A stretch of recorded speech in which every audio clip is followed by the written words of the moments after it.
Hello everyone, आज हम class 10th का 5 नंबर चैप्टर का पहला सवाल करने वाले हैं।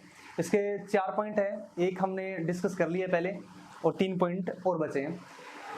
तो 2 नंबर पॉइंट देखेंगे हम कि किसी बेलन में उपस्थित हवा की मात्रा जबकि वायु निकालने वाला पंप प्रत्येक बार बेलन की हवा का 1/4 भाग बाहर निकाल देता है। पहले को सवाल देखो, सवाल में क्या होता है, सवाल को जब भी सवाल करते हैं तो उसमें से 30% सवाल कब हल होता है, जब हम सवाल को सही प्रकार से पढ़ते हैं तो वहां सवाल का 30% हल हो जाता है। बाद में 70% उसकी कैलकुलेशन वगैरह है वो होती है, लेकिन 30% सवाल वहीं हल हो जाता है जहां हम सवाल को ढंग से पढ़ते हैं। तो आप इस सवाल को ढंग से पढ़ो। किसी बेलन में उपस्थित हवा की मात्रा, कोई सिलेंडर है उसके अंदर हवा भरी हुई है, जबकि वायु निकालने वाला पंप है वो प्रत्येक बार बेलन की हवा का 1/4 भाग बाहर निकालता है। मतलब जितनी हवा है बेलन के अंदर, उसमें यदि एक बार पंप करते हैं तो 1/4 भाग जो हवा है वो बाहर निकल जाएगी। तो कहने का मतलब, इसको स्टार्ट करते हैं। तो ये पहला पॉइंट।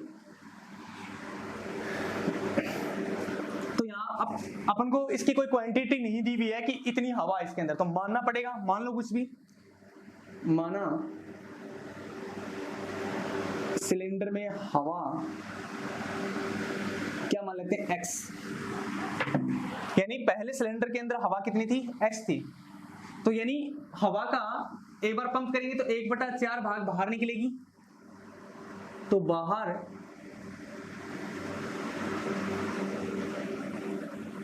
निकलने वाली हवा कितनी होगी, पहले कितनी सिलेंडर में x है, उसका 1/4 भाग बाहर निकलेगी।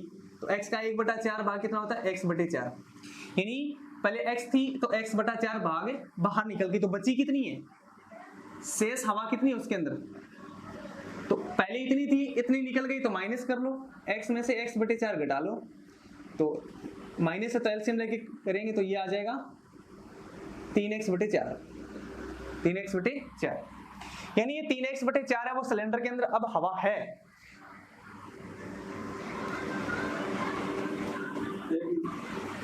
तीन x/4 है, वो हवा उसके अंदर है। अब इसका 1/4 भाग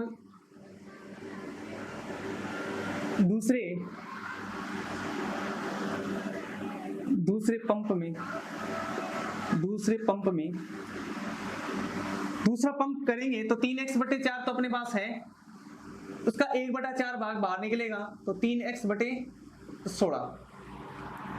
यानी यदि दूसरी बार पंप करते हो आप तो 3x/16 हवा बाहर निकलेगी। तो अब बची कितनी है, पहले कितनी थी, 3x/4 थी, उसमें से बाहर निकल गई कितनी, 3x/16। तो इसको माइनस होगा ये। तो शेष हवा, अब सिलेंडर में शेष हवा कितनी बची, 3x/4 पहले थी, उसमें से 3x/16 बाहर निकल गई। तो इसको हल करो, 16 और ये ऊपर आ गया 12x, 4 × 12, 3 × 9, 9x माइनस ऊपर ये 3x है, ये बच गया 9x/16। यानी शेष हवा जो सिलेंडर में बची है वो कितनी बची है, 9x/16।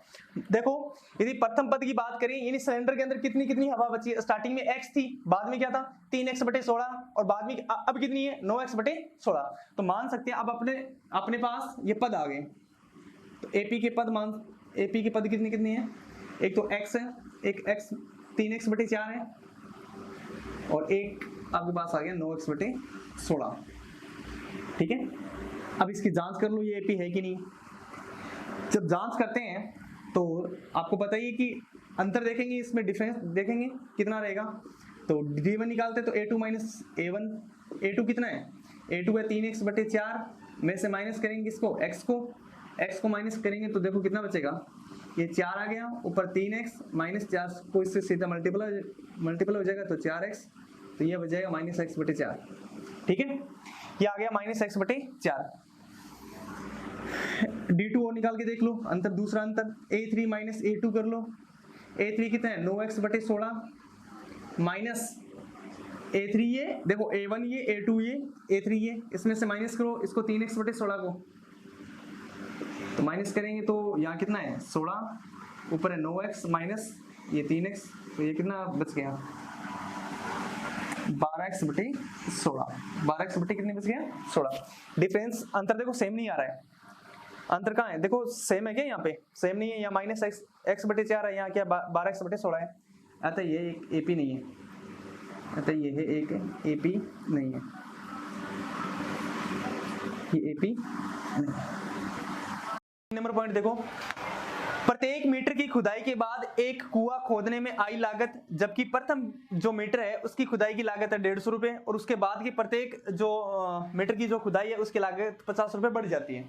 इसका मतलब 3 नंबर पॉइंट है ये।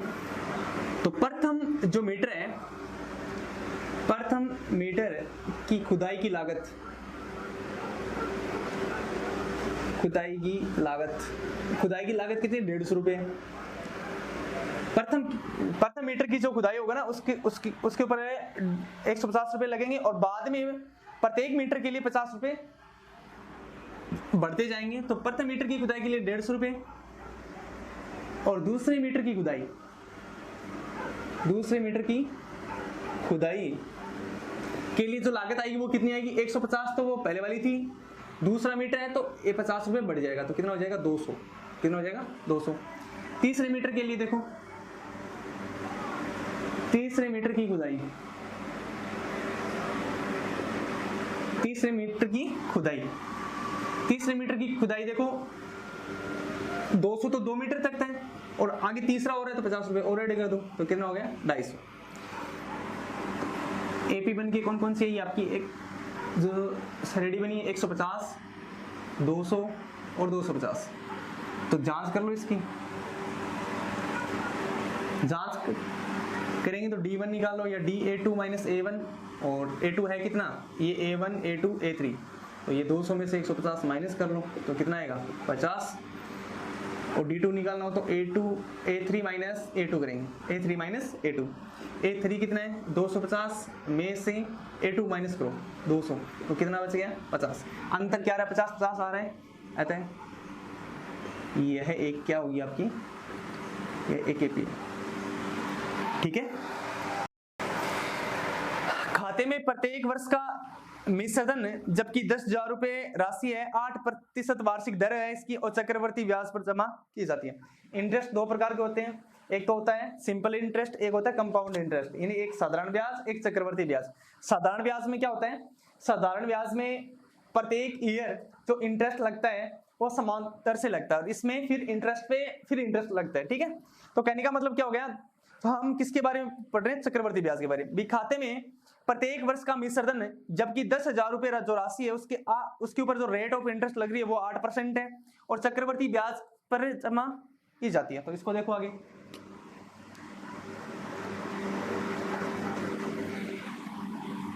प्रत्येक वर्ष के लिए निकालनी है, तो प्रथम वर्ष के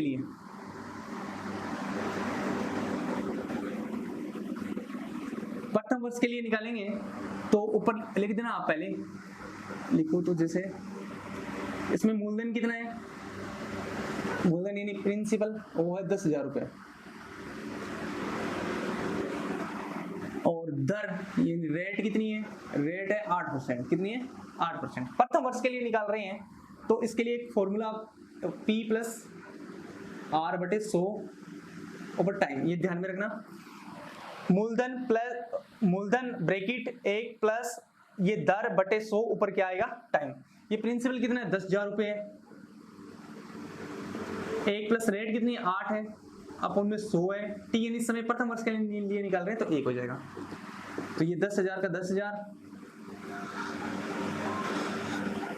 इसमें यहाँ एलसीएम ले लो, 100 आएगा, ऊपर कितना आ जाएगा 100 को इससे मल्टीपल करेंगे 100, और प्लस में 100 के ऊपर जो आए वो लिख लो 8, तो आ जाएगा 10,000 रुपए, कोष्टक का मतलब इनटू, और ये कितना हो गया 108 बटे क्या आ जाएगा 100, 2 0 से 2 0 काट दो, 108 को 100 से गुणा करना है तो सीधा 108 लिख लो और आगे 2 0 लगा दो, ये आएगा। ये प्रथम वर्ष के लिए। दूसरे वर्ष के लिए देखो, दूसरे वर्ष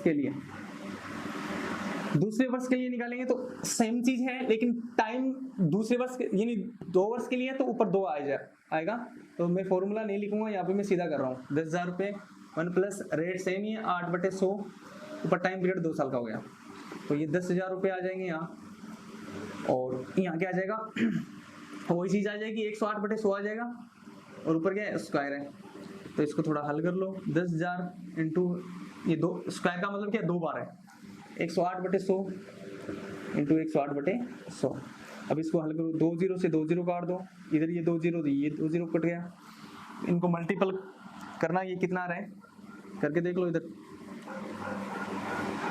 ये आ जाएगा 8 0 0 0 और ये ऊपर आ जाएगा 108, तो ये 4 ये 6 ये 6 ये 1 1 11,664 11,664।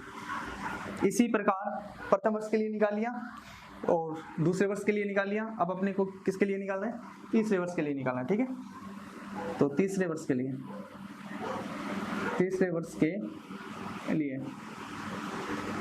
वर्ष के लिए निकालेंगे तो सेम कंडीशन है, तो सिर्फ टाइम की जगह 3 आ जाएगा। तो यहाँ 10,000 रुपये जो राशि आपकी और 1 प्लस रेट कितनी 8/100 ऊपर टाइम कितना है 3 वर्ष का, तो ये 10,000 के 10,000 आ जाएंगे और ये आ जाएगा 108/100 और ऊपर क्या आ जाएगा क्यूब। इसको आगे हल कर लेना, 10,000 इंटू ये 3 बार लिख लो इसको, 108/100 इंटू 108/100 और इंटू 108/100। अब इनको काट दो, ये 4 0 है तो ये 4 0 कट गई, ऊपर 108 को मल्टीपल करना है, ध्यान से सुनो, इन तीनों को गुणा करके 100 से डिवाइड करना है, जितना भी आएगा। अब ये आपके लिए प्रथम पद है, ये दूसरा पद है 11,664, ये तीसरा पद है, जितना भी आएगा उनका अंतर करके देखोगे तो अंतर सेम नहीं आएगा, चक्रवर्ती ब्याज है तो अंतर सेम आ ही नहीं सकता, अंतर अलग अलग आएगा, अंतर अलग अलग आएगा तो ये एपी नहीं होगी आपकी। आगे 5.1 का दूसरा क्वेश्चन, एपी के प्रथम 4 पद अपने को निकालने हैं और आपको प्रथम पद दिया हुआ है, सारवंतर दिया हुआ है, यानी प्रथम पद और सारवंतर आपको दिया हुआ है और इसके अपने को 4 पद निकालने हैं। तो ए का मान 10 है, डी का मान कितना है 10 है, ए का मतलब प्रथम पद, डी का मतलब सारवंतर, ये आपको दिया हुआ है। तो इससे ये ए या A1 तो एक ही बात है जो आपको दिया हुआ है। दूसरा पद निकाल लो, दूसरा पद निकालेंगे तो a प्लस डी कर दो, a प्लस डी का मतलब a का मतलब प्रथम पद है, तो प्रथम पद क्या है 10 है, प्लस डी कितनी है 10, 10 और 10 कितना हो गया 20, तो दूसरा पद आपका 20 आ गया। ऐसे तीसरा पद निकालेंगे तो तीसरे पद को यानी दूसरे पद में आप डी जोड़ दो, जो दूसरा पद है उसमें डी ऐड कर दो, दूसरा पद है कितना 20 है, अभी निकाला है 20, प्लस में डी कितना है 10, 20 और 10 कितना हो गया 30। चौथा पद निकाल लो, जो चौथा पद निकलेगा यानी तीसरे पद में आपको क्या ऐड करना है डी ऐड करना है, तो तीसरा पद है कितना 30 है, प्लस में डी यानी सारवंतर तो सेम है 10 है सब में, तो 30 10 कितना हो गया 40, तो आपके पद निकल के आ गए। अतः एपी के जो पद हैं 2 10 20 30 और 40, ठीक है।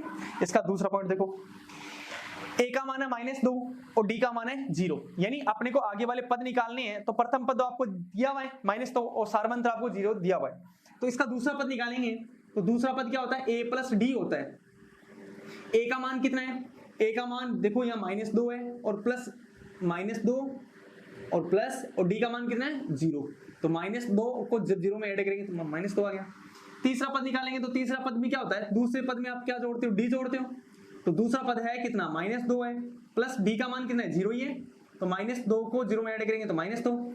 यदि आप चौथा पद निकालते हो तो तीसरे पद में आपको क्या ऐड करना है डी ऐड करना है, तो जब तीसरा पद है कितना, तीसरा पद है आपका -2 और प्लस ये 0, ये कितना आ गया ये -2, तो ये आपका कौन सा पद आ गया चौथा पद आ गया, ये तीसरा पद है और ये आपका कौन सा है दूसरा पद है, ठीक है। ये आपका कौन सा आ गया दूसरा पद। तो अतः एपी